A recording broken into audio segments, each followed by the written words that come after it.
Welcome to the Slop Temple. We pray this video helps. In this video, I will show you how to make candy crystals using an easy method.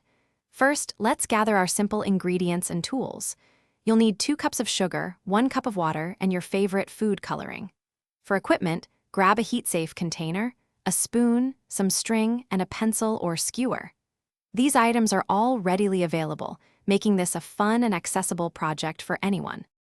Now, let's create our supersaturated sugar solution. In a saucepan, combine 2 cups of sugar with 1 cup of water. Gently heat this mixture over medium-low heat, stirring continuously until all the sugar crystals have completely dissolved. It's crucial not to boil the solution, as this can hinder proper crystal growth.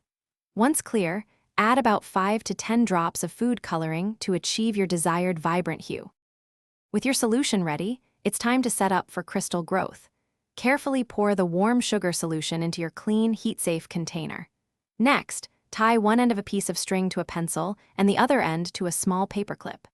Suspend the string into the solution, using the pencil to rest across the container's rim, ensuring the string hangs freely without touching the bottom or sides.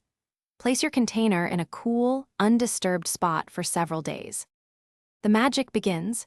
You should start to see small crystals forming on your string within 24 hours. For the best and largest results, allow your candy crystals to grow for 5 to 7 days. Once they've reached your desired size, carefully remove the string from the solution. Gently place the string of crystals on a piece of parchment paper to air dry for a few hours. Then, your beautiful, edible candy crystals are ready to enjoy. Thanks for watching. Consider subscribing if we helped you.